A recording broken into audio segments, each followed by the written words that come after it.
नाग के 12 आयाम होते हैं। वहां 400 मीटर लंबा सांपनुमा टीला है। जहां जहां प्रत्याहार हुआ, नाग वहीं रहते थे। अगर आप 5 इंद्रियों से परे के पहलुओं को जानना चाहते हैं तो आपके आदिशेष को खुलकर चलना शुरू करना होगा। जहां 5 इंद्रियां फेल हो जाती हैं, वहीं से नाग का काम शुरू होता है।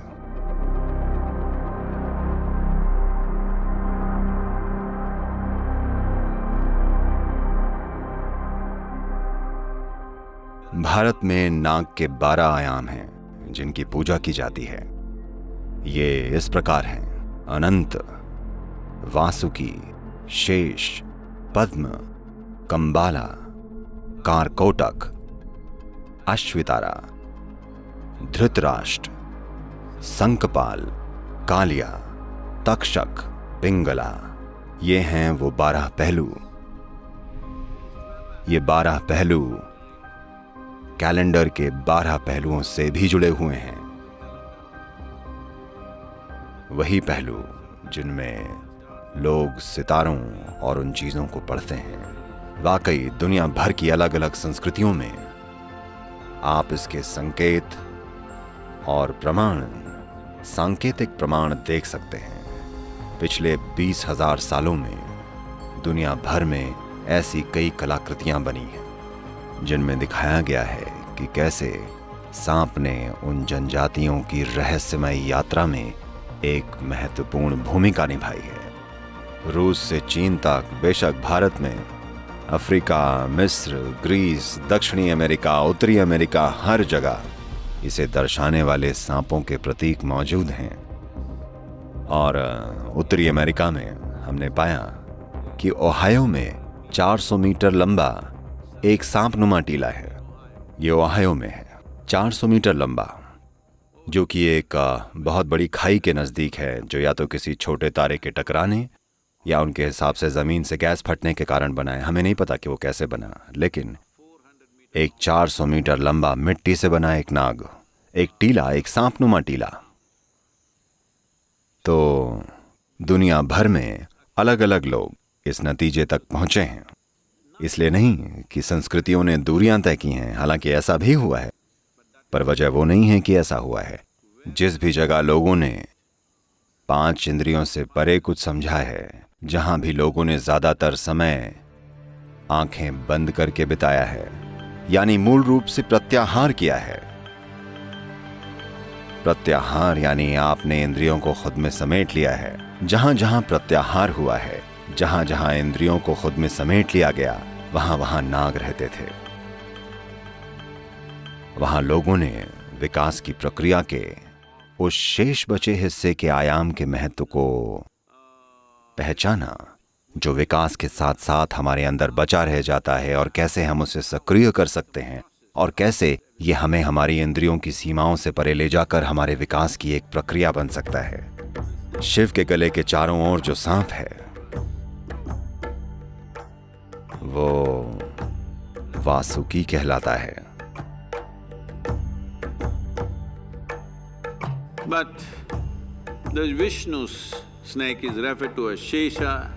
लेकिन विष्णु के सांप को शेष कहा जाता है।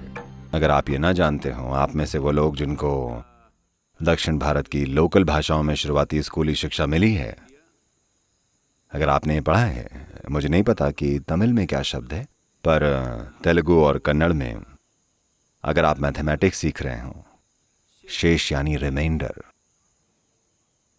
मैथमेटिक्स में ये एक सामान्य चीज है, शेष। तो उसी शब्द को यहां प्रयोग में लाया गया है, यानी शेष, क्योंकि ये सांप या यही नाग उस चीज का प्रतीक है जो हमेशा शेष रह जाता है। जब एक सृष्टि समाप्त हो जाती है, तब कुछ चीजें रह जाती हैं, या एक खास मूलभूत पहलू रह जाता है जो एक बार फिर से दूसरी सृष्टि में अंकुरित होता है। तो ये वही शेष है जिस पर विष्णु विश्राम करते हैं। यानी जब वो विश्राम कर रहे हैं, जब पालन पोषण के लिए कोई सृष्टि नहीं है, तब वो शेष पर विश्राम कर रहे हैं। वो जो बचा रह गया है, आदिशेष नाग, खुलता है और समय आगे बढ़ता है। यही इसकी पौराणिक कथा है।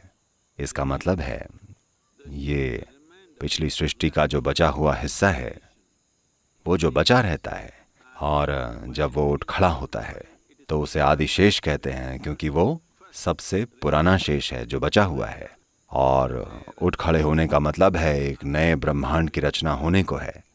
तो ये जीवन का एक बहुत गहरा पहलू है जिसे प्रतीकों की मदद से व्यक्त किया गया है। तो आज नागर पंचमी या नाग पंचमी है, जो कि इन चीज़ों का प्रतीक है। श्रावण के महीने के 5वें दिन ये वही दिन है जो कि उन लोगों के लिए बहुत महत्वपूर्ण है जो अपनी भौतिकता के परे, अपनी इंद्रियों से परे अपने जीवन को भेद कर जानना चाहते हैं। ये केवल अनुभव करने की बात नहीं है, या आत्मज्ञान की या मुक्ति पाने की बात नहीं है, ये जानने के बारे में है। अगर आप जानना चाहते हैं तो शायद हर कोई जानना नहीं चाहता, जो कि ठीक है। कुछ लोग बस मुक्त हो जाना चाहते हैं, उनको जानने से कोई मतलब नहीं है, वो भी ठीक है। पर वो जो जानना चाहते हैं, उनके लिए उनके अंदर विकास की प्रक्रिया का ये शेष रहने वाला पहलू बहुत बहुत महत्वपूर्ण है। नहीं तो ये वाकई काम नहीं करता, चाहे आप सांपों के प्रतीक को समझें या न समझें। लेकिन आपको उस आयाम में जान डालनी पड़ेगी। Your Adishesha has to begin to uncoil and move. आपके आदिशेष को खुलकर चलना होगा। अगर आप 5 इंद्रियों से परे के पहलुओं को जानना चाहते हैं, वो पहलू जो भौतिक प्रकृति से परे हैं, नाग उस आयाम को दर्शाता है जिसका बोध इंद्रियों द्वारा नहीं किया जा सकता। यही कारण है कि योग संस्कृति में नागों पर सबसे ज्यादा ध्यान दिया जाता था। देखिए, आदि योगी अपने गले में एक नाग को धारण किया करते हैं, क्योंकि ये आपके उस पहलू को दर्शाता है जहां आप किसी चीज को समझ पाते हैं जबकि आपकी इंद्रियां नहीं समझ पाती। जहां 5 इंद्रियां फेल हो जाती हैं, वहां नाग का काम शुरू होता है।